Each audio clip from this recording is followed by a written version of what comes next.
Senhor presidente, em seu nome, de antemão, agradeço a oportunidade que a advocacia brasileira tem neste ato em poder debater sobre este tema que é muito caro à advocacia, como declinou Vossa Excelência em sua última manifestação. A advocacia, sim, é grande vítima dos abusos e dos arroubos de algumas autoridades deste país. Portanto, cumprimento Vossa Excelência e, em seu nome, cumprimento seus pares, cumprimento o senador Roberto Requião, a quem caberá a missão honrosa de relatar tal projeto de lei no Senado, da Procuradora-Geral, da Subprocuradora-Geral da República, a senhora Luísa Cristina Fonseca Friesheisen, meu colega e já parceiro na advocacia, e o Defensor Público-Geral Federal da União, o senhor Carlos Eduardo Barbosa Paz. E adianto, presidente, que, por certo, o presidente Lamarck estará aqui honrando seu convite na próxima sessão temática, e só não está aqui pois não conseguiu conciliar a sua agenda. Hoje a OAB já teria comprometido a agenda do presidente Lamarck em um outro compromisso. Portanto, aqui apresento as escusas e peço a Vossa Excelência que não entenda como desrespeito ou desprestígio a esta casa. Assim como citou Vossa Excelência Pontes de Miranda, grande referência jurídica deste país, eu inicio, senhor presidente, citando, por que não, Rui Barbosa, que disse em algum momento: a injustiça, por ínfima que seja a criatura vitimada, revolta-me, transmuda-me, encandeia-me, roubando a tranquilidade e a estima pela vida. Assim disse Rui. A Ordem dos Advogados do Brasil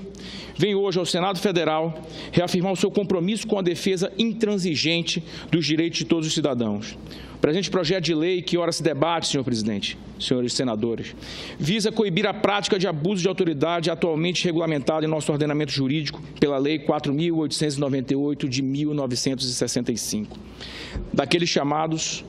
A lei em vigor que trata sobre o tema foi criada durante o período da ditadura militar, daqueles chamados anos de chumbo, sendo necessário, portanto, a imediata atualização. O texto proposto aqui discutido possui sanções para o abuso praticado pelas autoridades, buscando regulamentar o maior número possível de atos ilegais e abusivos por parte das autoridades de todos os poderes e pessoas públicas.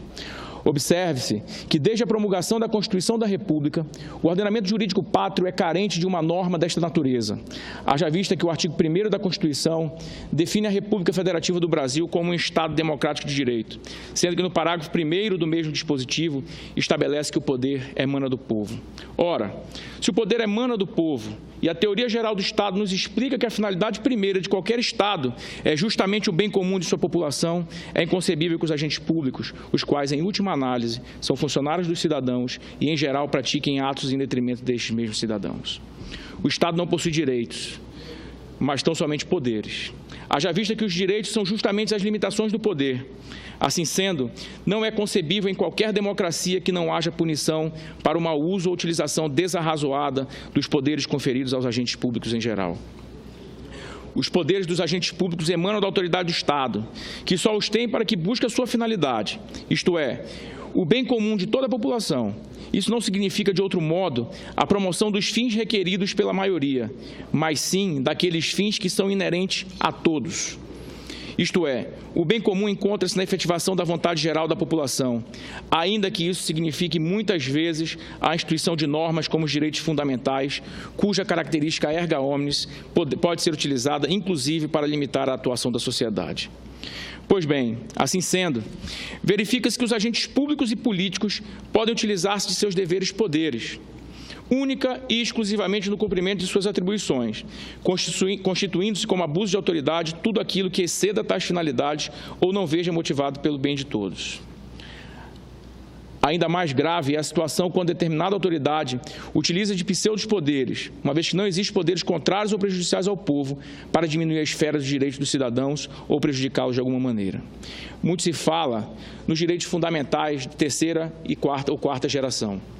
Mas às vezes se deixa de lado a importância ímpar das normas anteriores, as quais tinham como finalidade impedir o arbítrio e garantir a todas as pessoas que o Estado e os demais cidadãos jamais se meteriam em suas vidas particulares, além do necessário para a manutenção da estrutura social.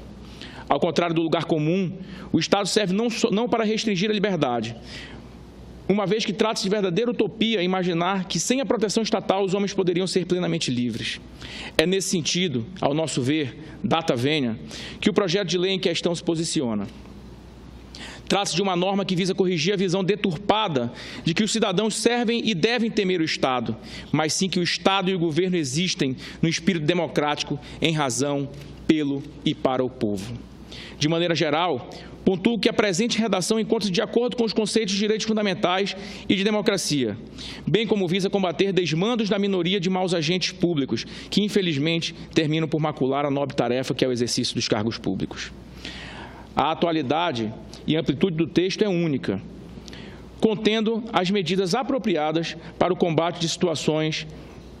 vivenciadas de abuso de autoridade em nosso país nos últimos anos. Trata-se de um passo importante na construção de uma sociedade cada vez mais livre, na qual as normas são cumpridas pelo respeito vertido às autoridades, por seu trabalho honesto e digno, e não por medo de sofrer injustiças. Por fim, está o presente projeto de lei em pleno acordo com os direitos fundamentais previstos na Constituição da República e direitos humanos previstos nas normas internacionais, das quais o Brasil é signatário, bem como adequam-se ao entendimento da importância de manutenção da dignidade da pessoa humana e na essencialidade na limitação do poder e proteção dos advogados como fatores imprescindíveis ao desenvolvimento de uma democracia saudável. Ainda há plena congruência com a jurisprudência dos tribunais superiores, pois a proibição de constrangimentos, de uso indevido de algemas, do cerceamento dos acessos dos advogados aos autos, os quais foram motivos, inclusive, de súmulas vinculantes do nosso excelso pretório.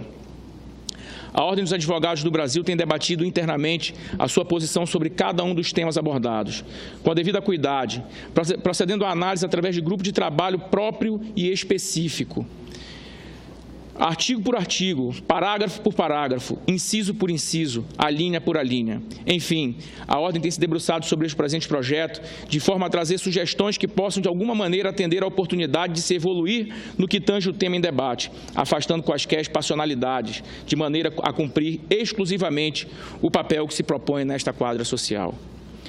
Por todo exposto, reafirmamos o caráter democrático, humano e técnico da presente legislação, que visa acabar com práticas atentatórias contra a própria ideia de democracia, responsabilizando todos aqueles que se esquecem de que a única razão de existirem funções e poderes públicos é a busca do bem geral dos cidadãos, e que as restrições à liberdade só podem ser realizadas em conformidade com a lei e de maneiras proporcionais e razoáveis. É preciso ainda ser combatido o desrespeito das prerrogativas profissionais da advocacia.